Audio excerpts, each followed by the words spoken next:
Bienvenue. Aujourd'hui, on se plonge dans un livre, pour le moins, déroutant. C'est le prophète Daniel et la fin des temps de Laurent Choulveron. Oui, C'est le 4e volet de notre série sur Nostradamus, mais là, on va vraiment se concentrer sur une thèse centrale. Une idée qui, si on la suit, change radicalement notre vision de l'histoire de France. L'auteur nous propose une sorte de clé de lecture. Pour comprendre le destin des rois de France, leur triomphe, mais surtout leur chute, il faudrait regarder. Du côté de l'Ancien Testament. Exactement, du côté des rois d'Israël. L'idée, c'est que l'histoire française ne serait qu'une répétition, un écho de cette histoire biblique. C'est tout à fait ça. Et il faut préciser tout de suite, je pense, que dans la logique de Choulveron, il ne s'agit pas de vagues coïncidences. Non, ce n'est pas juste une analogie. Pas du tout. Sa thèse est bien plus radicale. Il postule l'existence d'une sorte de loi divine, un archétype qui se répète sans cesse. D'accord. Et tout partirait d'un pacte originel entre Dieu et la royauté d'Israël. Un pacte avec des règles très claires. La fidélité à la mission divine amène la puissance et la bénédiction. Et à l'inverse? À l'inverse, la transgression, la trahison de cette mission entraîne inévitablement la malédiction et la chute. Et pour lui, ce schéma, cette matrice, se serait appliqué à l'identique à la monarchie française. La fille aînée de l'Église, comme on l'appelle. Exactement. D'accord. Alors, pour bien comprendre cette logique, il faut repartir de la base. Quel est ce pacte initial qui est censé tout gouverner? Où est-ce qu'on le trouve dans la Bible? Alors, l'auteur nous ramène au premier livre de Samuel. C'est un moment charnière. Oui. C'est le moment où le peuple d'Israël, qui était gouverné par des juges, réclame un roi comme toutes les nations. D'accord. Dieu accepte, mais à travers le prophète Samuel, il pose un avertissement qui est pour Saül dans la pierre angulaire de tout son système. Et quelle est cette phrase clé? On y trouve cette phrase, qui est une sorte de contrat. « Si vous êtes rebelles au commandement de Yahvé, la main de Yahvé sera contre vous, comme elle a été contre vos pères. » On ne peut plus clair. C'est très clair. Et d'ailleurs, le premier roi, Saül, en fait immédiatement les frais. Pour 2 fautes, 2 actes de désobéissance, il perd sa légitimité et sa dynastie est écartée. Au profit de celle de David. Voilà, l'exemple est posé d'entrée de jeu. C'est donc une sorte de contrat divin, avec des clauses très strictes. Mais qu'est-ce qui le rend si particulier? Ce n'est pas juste un accord politique, j'imagine. Ah non, absolument pas. Et ça, c'est le point crucial. Ce n'est pas un contrat social, c'est une alliance sacrée. La légitimité du roi ne vient ni du peuple, ni de sa force, mais de l'onction. C'est un acte religieux. C'est un acte religieux qui fait du roi le représentant de Dieu sur terre. Et cette mission, bien sûr, s'accompagne d'obligations non négociables. Lesquels, par exemple? Choulveron insiste beaucoup sur 2 interdits fondamentaux qui sont au cœur de son analyse.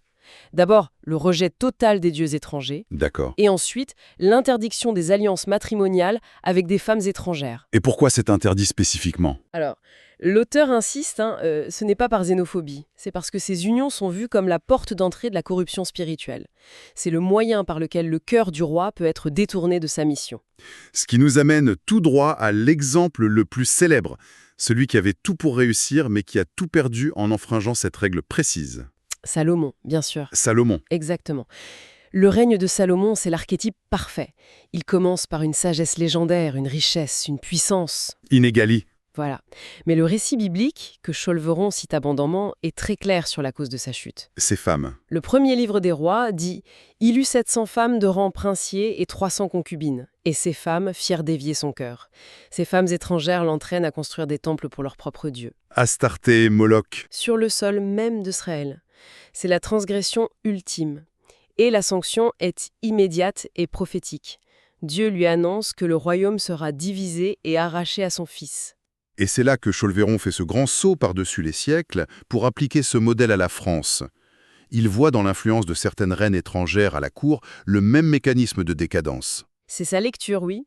Il établit un parallèle direct. Pour lui, cette transgression de Salomon, ce mélange des sangs et des cultes au sommet de l'État, trouve un écho dans les alliances matrimoniales des rois de France. Surtout vers la fin, j'imagine. Surtout dans les derniers siècles.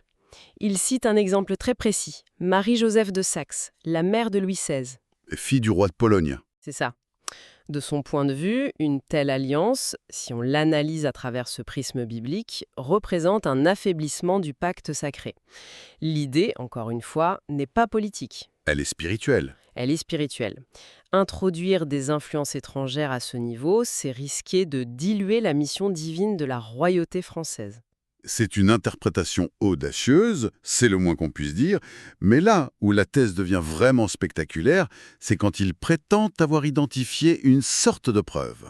Une preuve irréfutable selon lui. Oui, un schéma qui se répète 3 fois dans l'histoire de France, presque à l'identique. Une sorte de bug dans la matrice de la royauté. La malédiction des 3 frères. C'est ça. Oui, c'est le cœur de sa démonstration. Il présente ça comme une signature, la preuve que des forces supérieures sont à l'œuvre. Alors, déroulons-le. Premier cas, Philippe IV le Bel, début du XIVe siècle. Connu pour son conflit avec les Templiers. Exactement. Après sa mort, un scénario inédit se produit. Ses 3 fils, Louis X, Philippe V et Charles IV, montent sur le trône l'un après l'autre, Et tous les 3 meurent. sans laisser d'héritier mâle.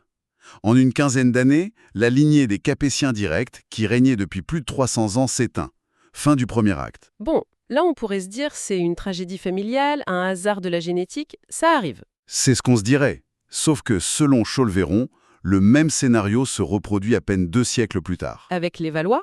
Oui, le père cette fois c'est Henri II. Il meurt accidentellement lors d'un tournoi en 1559. Et que se passe-t-il ensuite? Ses 3 fils, François IV, Charles IX et Henri III. Règnent l'un après l'autre. Et, comme les fils de Philippe le Bel, ils meurent tous les 3 sans héritier légitime. Avec la mort d'Henri III en 1589, c'est la fin de la dynastie des Valois.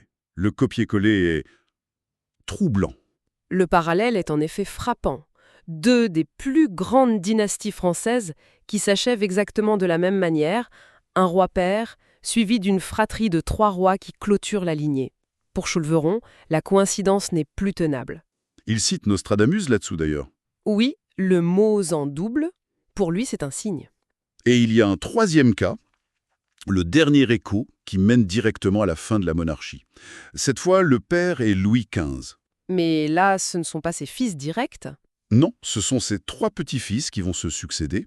D'abord Louis XVI, puis, après la Révolution et l'Empire, ses 2 frères, Louis XVIII et Charles X. Et avec Charles X, chassé en 1830. S'éteint la branche aînée des Bourbons. Encore une fois, une succession de 3 frères qui marque la fin d'un monde. Et c'est là que l'analyse de Cholveron devient systématique. Pour lui, ce n'est pas le hasard, c'est la manifestation visible de la rupture du pacte. Et il associe chacun des pères de ces fratries maudites à une faute spirituelle majeure. D'accord. Alors pour Philippe le Bel, c'est assez évident. Oui, la destruction de l'ordre du Temple, un acte d'une violence inouïe contre un ordre religieux qui était un pilier de la chrétienté. Pour Henri II, c'est plus subtil. Pour Henri II, la faute serait sa gestion des guerres de religion. L'auteur estime qu'il a mené une politique trop faible, trop conciliante avec ce qu'il nomme l'hérésie protestante. Il aurait manqué à son devoir de défenseur de la foi. C'est l'idée. Et pour Louis XV, Cholveron identifie 2 fautes. Sa vie personnelle, bien sûr. Oui, ça c'est connu. Mais surtout, un acte politique aux conséquences spirituelles selon lui immenses. La dissolution de la Compagnie de Jésus, les Jésuites, en 1764. Attendez, pourquoi la dissolution des Jésuites serait-elle une transgression si catastrophique? On peut y voir une simple décision politique, une affirmation du pouvoir royal. Pas dans la perspective de l'auteur. Pour lui, les Jésuites étaient le dernier grand rempart intellectuel et spirituel de la monarchie contre la montée des idées des Lumières. Qu'il associe à l'athéisme et à la franc-maçonnerie. Exactement. En sacrifiant les Jésuites, Louis XV aurait en quelque sorte désarmé volontairement le royaume face aux idées qui allaient, une génération plus tard, provoquer la Révolution. C'est une capitulation spirituelle en somme. C'est comme ça qu'il le présente. Et dans les 3 cas, la sanction divine selon lui est la même. Et elle est typiquement biblique. La stérilité dynastique. La fin de la lignée. Mais quand même, on peut rester sceptique. La mortalité infantile, les hasards de la génétique, n'est-ce pas une lecture a posteriori, une façon de faire coller les faits à une théorie? Qu'est-ce qui, pour l'auteur, prouve que c'est une malédiction? Sa conviction repose sur 2 choses. Premièrement, la répétition quasi parfaite du schéma sur 5 siècles. Une fois, c'est un accident, 2 fois, une coïncidence. 3 fois, c'est une loi. C'est son argument. Et deuxièmement, le lien qu'il établit entre chaque occurrence et une transgression spirituelle majeure du roi-père. La punition, la stérilité correspond parfaitement aux malédictions décrites dans l'Ancien Testament. Pour lui, le puzzle s'assemble. Pour que toute cette théorie tienne, il faut d'abord admettre que le royaume de France est lui-même lié par un pacte divin. Où est-ce qu'il trouve l'origine de ce contrat français? Il le fait remonter à l'acte fondateur par excellence, le baptême de Clovis. Vers 496? Voilà. Cet événement n'est pas vu comme une simple conversion personnelle, mais comme un pacte collectif qui lie la couronne de France à Dieu. Il s'appuie sur le testament de Saint Rémy, l'évêque qui a baptisé Clovis, Qui aurait prophétisé la grandeur du royaume. tant qu'il resterait fidèle à la foi catholique. La France devient un royaume élu, avec une mission particulière. Et c'est cette idée qui est réactivée des siècles plus tard par Jeanne d'Arc. C'est là qu'intervient sa fameuse phrase au dauphin Charles. Exactement. Quand Jeanne d'Arc rencontre Charles VII, elle ne lui dit pas « tu es le roi de France », elle lui rappelle une vérité théologique fondamentale de cette vision du monde. Vous n'êtes que le lieutenant du roi des cieux. Qui est roi de France? Le message est clair. Le souverain terrestre n'est qu'un gérant, un intendant. Le véritable propriétaire du royaume, c'est le Christ. Ce qui boucle la boucle, en fait. Voilà. Le parallèle entre Israël et la France n'est plus anecdotique, il devient structurel. En héritant de cette mission divine, la monarchie française aurait aussi hérité des termes du contrat originel, avec ses bénédictions et ses malédictions. Les obligations du sacre, protéger l'Église, rendre la justice, deviennent le pendant français des commandements donnés au roi d'Israël. C'est ça. Et dans cette perspective, la révolution de 1789 et la mort de Louis XVI ne sont plus de simples événements politiques ou sociaux, C'est l'aboutissement logique d'une série de trahisons spirituelles. c'est l'aboutissement d'un scénario prophétique déjà écrit, selon Cholveron, dans la Bible. En résumé donc, l'analyse de Laurent Cholveron nous propose de mettre de côté nos manuels d'histoire pour adopter une grille de lecture purement théologique et symbolique. Il ne s'intéresse Bienvenue. Aujourd'hui, on se plonge dans un livre, pour le moins, déroutant. C'est le prophète Daniel et la fin des temps de Laurent Cholveron. Oui. C'est le 4e volet de notre série sur Nostradamus, mais là, on va vraiment se concentrer sur une thèse centrale. Une idée qui, si on la suit, change radicalement notre vision de l'histoire de France. L'auteur nous propose une sorte de clé de lecture. Pour comprendre le destin des rois de France, leur triomphe, mais surtout leur chute, il faudrait regarder. Du côté de l'Ancien Testament. Exactement, du côté des rois d'Israël. L'idée, c'est que l'histoire française ne serait qu'une répétition, un écho de cette histoire biblique. C'est tout à fait ça. Et il faut préciser tout de suite, je pense, que dans la logique de Cholveron, il ne s'agit pas de vagues coïncidences. Non, ce n'est pas juste une analogie. Pas du tout. Sa thèse est bien plus radicale. Il postule l'existence d'une sorte de loi divine, un archétype qui se répète sans cesse. D'accord. Et tout partirait d'un pacte originel entre Dieu et la royauté d'Israël. Un pacte avec des règles très claires. La fidélité à la mission divine amène la puissance et la bénédiction. Et à l'inverse? À l'inverse, la transgression, la trahison de cette mission entraîne inévitablement la malédiction et la chute. Et pour lui, ce schéma, cette matrice, se serait appliqué à l'identique à la monarchie française. La fille aînée de l'Église, comme on l'appelle. Exactement. D'accord. Alors, pour bien comprendre cette logique, il faut repartir de la base. Quel est ce pacte initial qui est censé tout gouverner? Où est-ce qu'on le trouve dans la Bible? Alors, l'auteur nous ramène au premier livre de Samuel. C'est un moment charnière. Oui. C'est le moment où le peuple d'Israël, qui était gouverné par des juges, réclame un roi comme toutes les nations. D'accord.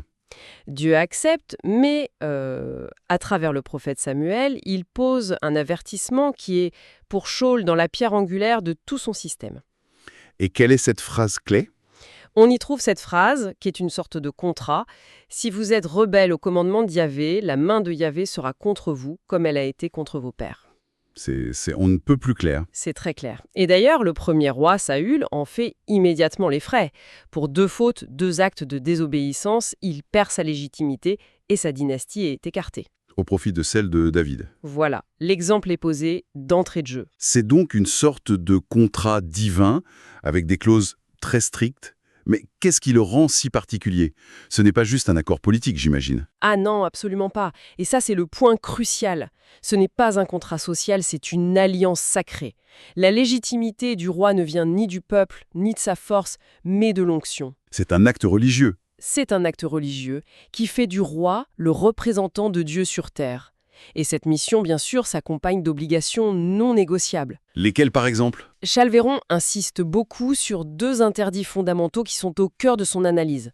D'abord, le rejet total des dieux étrangers, D'accord. et ensuite, l'interdiction des alliances matrimoniales avec des femmes étrangères. Et pourquoi c'est interdit spécifiquement? Alors, l'auteur insiste, ce n'est pas par xénophobie, c'est parce que ces unions sont vues comme la porte d'entrée de la corruption spirituelle.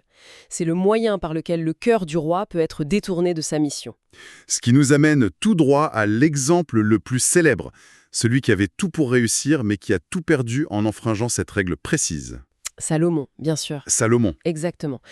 Le règne de Salomon, c'est l'archétype parfait. Il commence par une sagesse légendaire, une richesse, une puissance. Inégali. Voilà.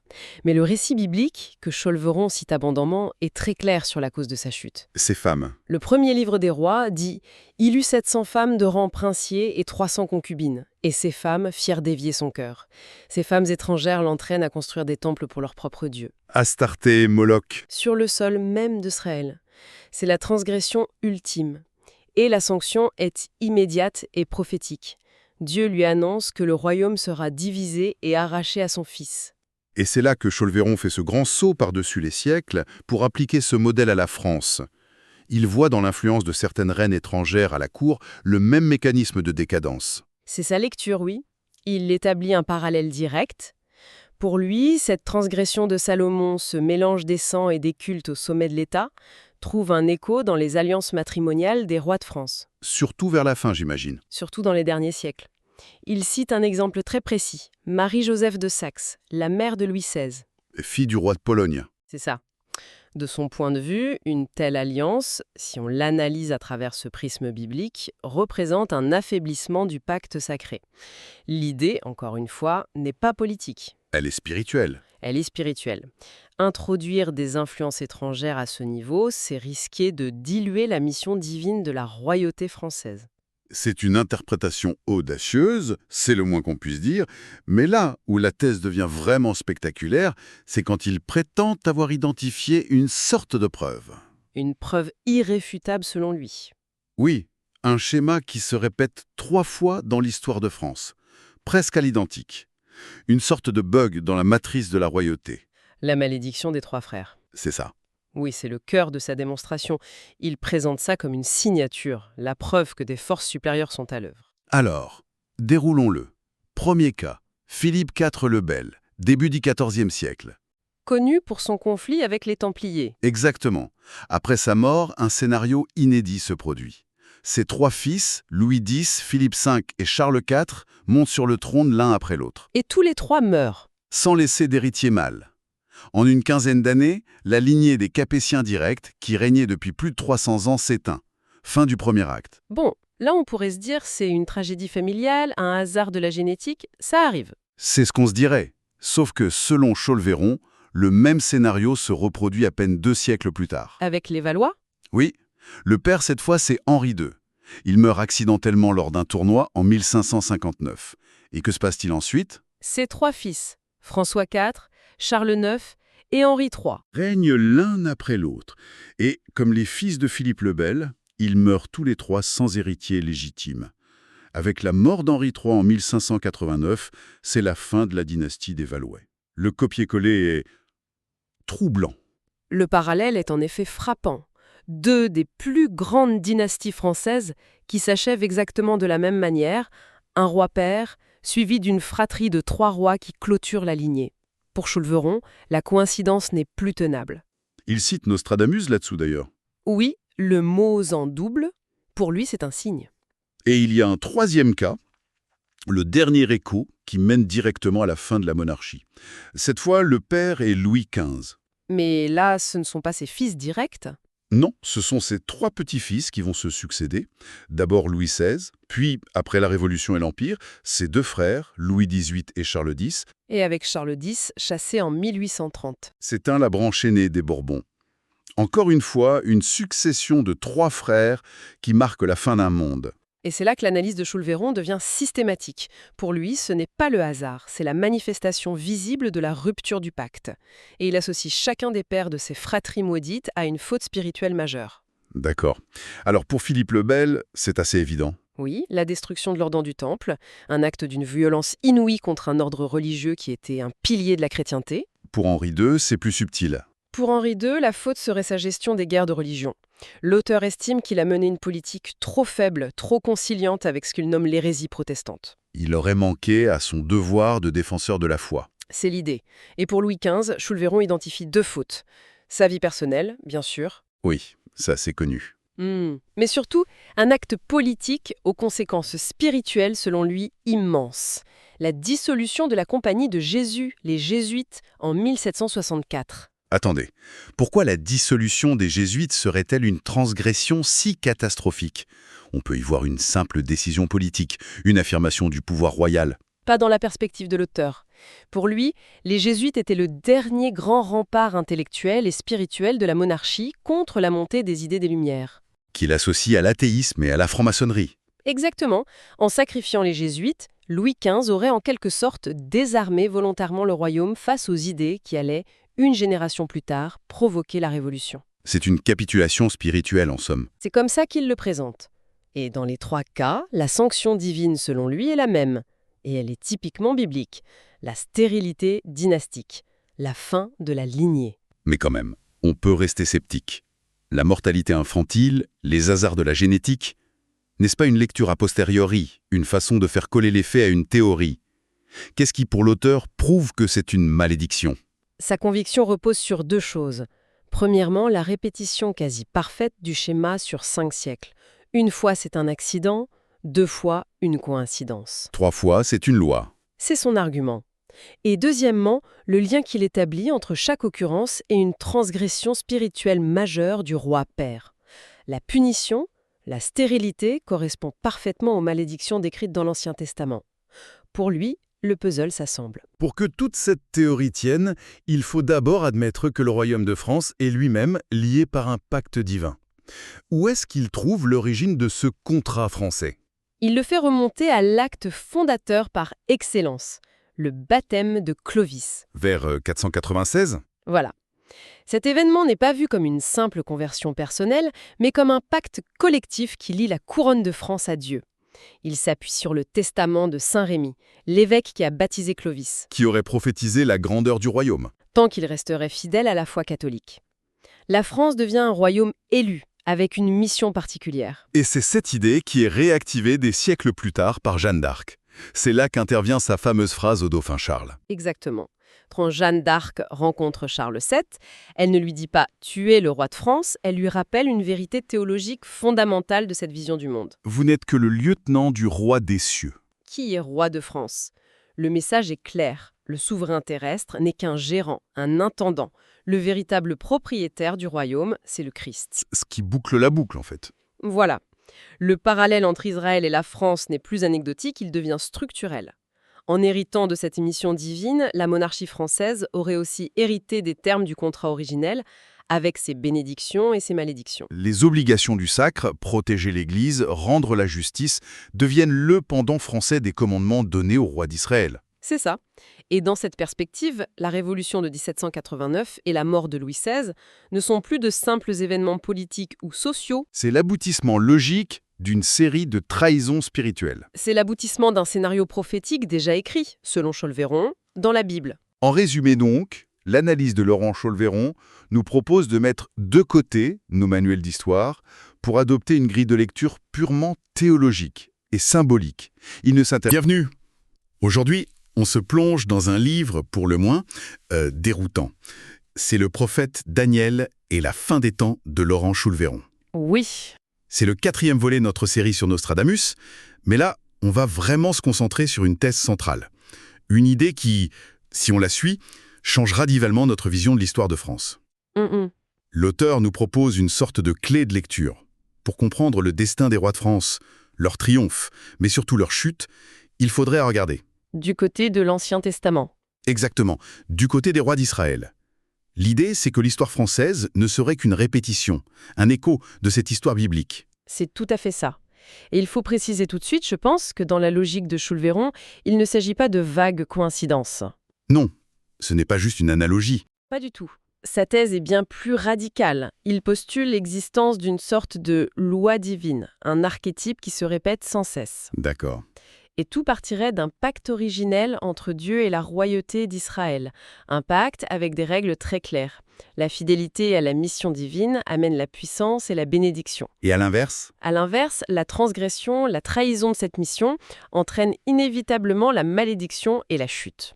Et pour lui, ce schéma, cette matrice, se serait appliqué à l'identique à la monarchie française. La fille aînée de l'Église, comme on l'appelle. Exactement. D'accord.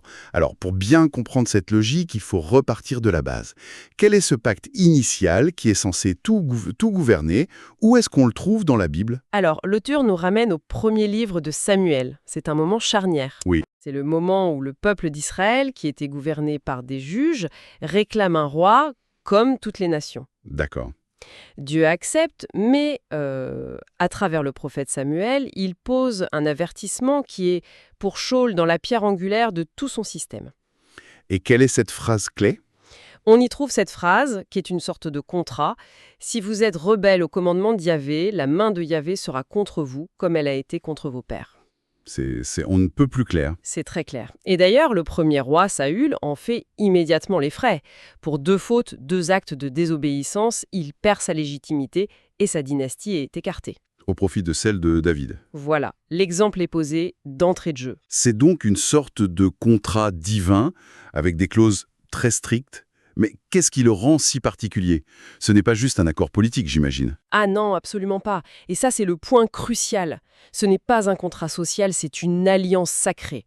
La légitimité du roi ne vient ni du peuple, ni de sa force, mais de l'onction. C'est un acte religieux. C'est un acte religieux qui fait du roi le représentant de Dieu sur terre.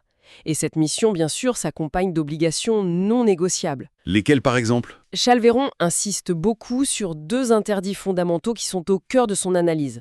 D'abord, le rejet total des dieux étrangers, D'accord. et ensuite, l'interdiction des alliances matrimoniales avec des femmes étrangères. Et pourquoi cet interdit spécifiquement? Alors, l'auteur insiste, ce n'est pas par xénophobie, c'est parce que ces unions sont vues comme la porte d'entrée de la corruption spirituelle. C'est le moyen par lequel le cœur du roi peut être détourné de sa mission. Ce qui nous amène tout droit à l'exemple le plus célèbre, celui qui avait tout pour réussir mais qui a tout perdu en enfreigeant cette règle précise. Salomon, bien sûr. Salomon. Exactement. Le règne de Salomon, c'est l'archétype parfait. Il commence par une sagesse légendaire, une richesse, une puissance. Inégali. Voilà. Mais le récit biblique, que Chalveron cite abondamment, est très clair sur la cause de sa chute. Ces femmes. Le premier livre des rois dit « Il eut 700 femmes de rang princier et 300 concubines, et ces femmes firent dévier son cœur. Ces femmes étrangères l'entraînent à construire des temples pour leurs propres dieux. Astarté, Moloch. » Sur le sol même d'Israël. C'est la transgression ultime. Et la sanction est immédiate et prophétique. Dieu lui annonce que le royaume sera divisé et arraché à son fils. Et c'est là que Chalveron fait ce grand saut par-dessus les siècles pour appliquer ce modèle à la France. Il voit dans l'influence de certaines reines étrangères à la cour le même mécanisme de décadence. C'est sa lecture, oui. Il établit un parallèle direct. Pour lui, cette transgression de Salomon, ce mélange des sangs et des cultes au sommet de l'État, trouve un écho dans les alliances matrimoniales des rois de France. Surtout vers la fin, j'imagine. Surtout dans les derniers siècles. Il cite un exemple très précis, Marie-Joseph de Saxe, la mère de Louis XVI. Fille du roi de Pologne. C'est ça. De son point de vue, une telle alliance, si on l'analyse à travers ce prisme biblique, représente un affaiblissement du pacte sacré. L'idée, encore une fois, n'est pas politique. Elle est spirituelle. Elle est spirituelle.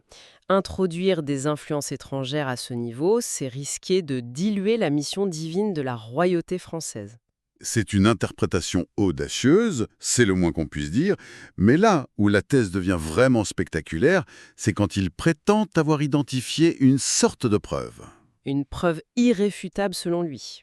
Oui, un schéma qui se répète 3 fois dans l'histoire de France, presque à l'identique. Une sorte de bug dans la matrice de la royauté. La malédiction des 3 frères. C'est ça. Oui, c'est le cœur de sa démonstration. Il présente ça comme une signature, la preuve que des forces supérieures sont à l'œuvre. Alors, déroulons-le. Premier cas, Philippe IV le Bel, début du XIVe siècle. Connu pour son conflit avec les Templiers. Exactement. Après sa mort, un scénario inédit se produit. Ses 3 fils, Louis X, Philippe V et Charles IV, montent sur le trône l'un après l'autre. Et tous les 3 meurent. Sans laisser d'héritier mâle. En une quinzaine d'années, la lignée des Capétiens directs, qui régnait depuis plus de 300 ans, s'éteint. Fin du premier acte. Bon, là on pourrait se dire c'est une tragédie familiale, un hasard de la génétique, ça arrive. C'est ce qu'on se dirait. Sauf que, selon Cholveron, le même scénario se reproduit à peine 2 siècles plus tard. Avec les Valois? Oui, le père cette fois c'est Henri II. Il meurt accidentellement lors d'un tournoi en 1559. Et que se passe-t-il ensuite? Ses 3 fils, François IV, Charles IX et Henri III. Règnent l'un après l'autre. Et, comme les fils de Philippe le Bel, ils meurent tous les 3 sans héritier légitime. Avec la mort d'Henri III en 1589, c'est la fin de la dynastie des Valois. Le copier-coller est troublant. Le parallèle est en effet frappant. 2 des plus grandes dynasties françaises qui s'achèvent exactement de la même manière, un roi-père, suivi d'une fratrie de 3 rois qui clôturent la lignée. Pour Cholveron, la coïncidence n'est plus tenable. Il cite Nostradamus là-dessous d'ailleurs. Oui, le mot en double, pour lui c'est un signe. Et il y a un troisième cas, le dernier écho, qui mène directement à la fin de la monarchie. Cette fois, le père est Louis XV. Mais là, ce ne sont pas ses fils directs. Non, ce sont ses 3 petits-fils qui vont se succéder. D'abord Louis XVI, puis, après la Révolution et l'Empire, ses 2 frères, Louis XVIII et Charles X. Et avec Charles X, chassé en 1830. C'est la branche aînée des Bourbons. Encore une fois, une succession de 3 frères qui marque la fin d'un monde. Et c'est là que l'analyse de Cholveron devient systématique. Pour lui, ce n'est pas le hasard, c'est la manifestation visible de la rupture du pacte. Et il associe chacun des pères de ces fratries maudites à une faute spirituelle majeure. D'accord. Alors pour Philippe le Bel, c'est assez évident. Oui, la destruction de l'ordre du Temple, un acte d'une violence inouïe contre un ordre religieux qui était un pilier de la chrétienté. Pour Henri II, c'est plus subtil. Pour Henri II, la faute serait sa gestion des guerres de religion. L'auteur estime qu'il a mené une politique trop faible, trop conciliante avec ce qu'il nomme l'hérésie protestante. Il aurait manqué à son devoir de défenseur de la foi. C'est l'idée. Et pour Louis XV, Cholveron identifie 2 fautes. Sa vie personnelle, bien sûr. Oui, ça c'est connu. Mais surtout, un acte politique aux conséquences spirituelles selon lui immenses. La dissolution de la Compagnie de Jésus, les Jésuites, en 1764. Attendez, pourquoi la dissolution des Jésuites serait-elle une transgression si catastrophique? On peut y voir une simple décision politique, une affirmation du pouvoir royal. Pas dans la perspective de l'auteur. Pour lui, les Jésuites étaient le dernier grand rempart intellectuel et spirituel de la monarchie contre la montée des idées des Lumières. Qu'il associe à l'athéisme et à la franc-maçonnerie. Exactement. En sacrifiant les Jésuites, Louis XV aurait en quelque sorte désarmé volontairement le royaume face aux idées qui allaient, une génération plus tard, provoquer la Révolution. C'est une capitulation spirituelle en somme. C'est comme ça qu'il le présente. Et dans les 3 cas, la sanction divine selon lui est la même. Et elle est typiquement biblique. La stérilité dynastique. La fin de la lignée. Mais quand même, on peut rester sceptique. La mortalité infantile, les hasards de la génétique, n'est-ce pas une lecture a posteriori, une façon de faire coller les faits à une théorie? Qu'est-ce qui, pour l'auteur, prouve que c'est une malédiction? Sa conviction repose sur 2 choses. Premièrement, la répétition quasi parfaite du schéma sur 5 siècles. Une fois, c'est un accident, 2 fois, une coïncidence. 3 fois, c'est une loi. C'est son argument. Et deuxièmement, le lien qu'il établit entre chaque occurrence et une transgression spirituelle majeure du roi-père. La punition, la stérilité correspond parfaitement aux malédictions décrites dans l'Ancien Testament. Pour lui, le puzzle s'assemble. Pour que toute cette théorie tienne, il faut d'abord admettre que le royaume de France est lui-même lié par un pacte divin. Où est-ce qu'il trouve l'origine de ce contrat français? Il le fait remonter à l'acte fondateur par excellence, le baptême de Clovis. Vers 496? Voilà. Cet événement n'est pas vu comme une simple conversion personnelle, mais comme un pacte collectif qui lie la couronne de France à Dieu. Il s'appuie sur le testament de Saint Rémy, l'évêque qui a baptisé Clovis, Qui aurait prophétisé la grandeur du royaume. tant qu'il resterait fidèle à la foi catholique. La France devient un royaume élu, avec une mission particulière. Et c'est cette idée qui est réactivée des siècles plus tard par Jeanne d'Arc. C'est là qu'intervient sa fameuse phrase au dauphin Charles. Exactement. Quand Jeanne d'Arc rencontre Charles VII, elle ne lui dit pas « tu es le roi de France », elle lui rappelle une vérité théologique fondamentale de cette vision du monde. Vous n'êtes que le lieutenant du roi des cieux. Qui est roi de France? Le message est clair. Le souverain terrestre n'est qu'un gérant, un intendant. Le véritable propriétaire du royaume, c'est le Christ. Ce qui boucle la boucle, en fait. Voilà. Le parallèle entre Israël et la France n'est plus anecdotique, il devient structurel. En héritant de cette mission divine, la monarchie française aurait aussi hérité des termes du contrat originel, avec ses bénédictions et ses malédictions. Les obligations du sacre, protéger l'Église, rendre la justice, deviennent le pendant français des commandements donnés au roi d'Israël. C'est ça.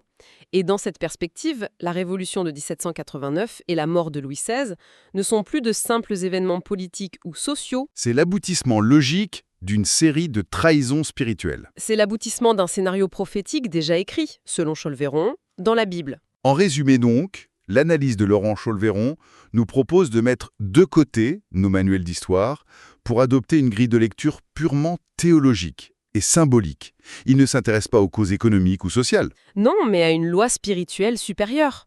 L'histoire des rois d'Israël devient une sorte de pierre de Rosette pour décoder les chutes des dynasties françaises, en liant leur destin à leur fidélité ou leur infidélité à cette mission sacrée. Et ce qui est fascinant, c'est que l'auteur ne limite pas son modèle à la France.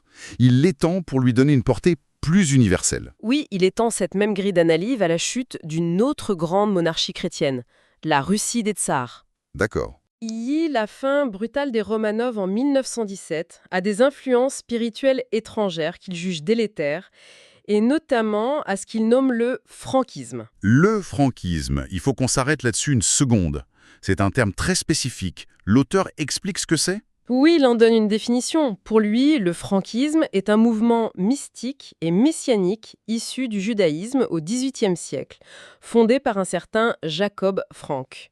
C'est un courant très controversé avec des pratiques jugées hérétiques par le judaïsme traditionnel. Et quel est le lien avec la Russie ? Cholvéron le présente comme une influence spirituelle subversive qui, en pénétrant le cercle intime du pouvoir russe via la tsarine Alix de Hesse-Darmstadt, aurait joué un rôle, Analogue à celui des femmes étrangères du roi Salomon. précisément, en coupant la dynastie de ses racines orthodoxes et en la précipitant vers sa chute. C'est un parallèle pour le moins audacieux. En effet. Et cela nous laisse sur une question finale, une pensée pour la route. Le livre ne se contente pas de raconter le passé. Il propose un modèle. Si ce schéma d'un pacte divin dont la rupture entraîne la chute est, selon Cholvéron, applicable à Israël, à la France et à la Russie, pourrait-on le considérer comme un archétype universel ? C'est une bonne question. Cette dynamique de grandeur et de décadence, liée non pas à l'économie ou à la puissance militaire, mais à la fidélité à une mission spirituelle originelle, pourrait-elle servir de clé pour analyser le destin d'autres empires ou d'autres civilisations ?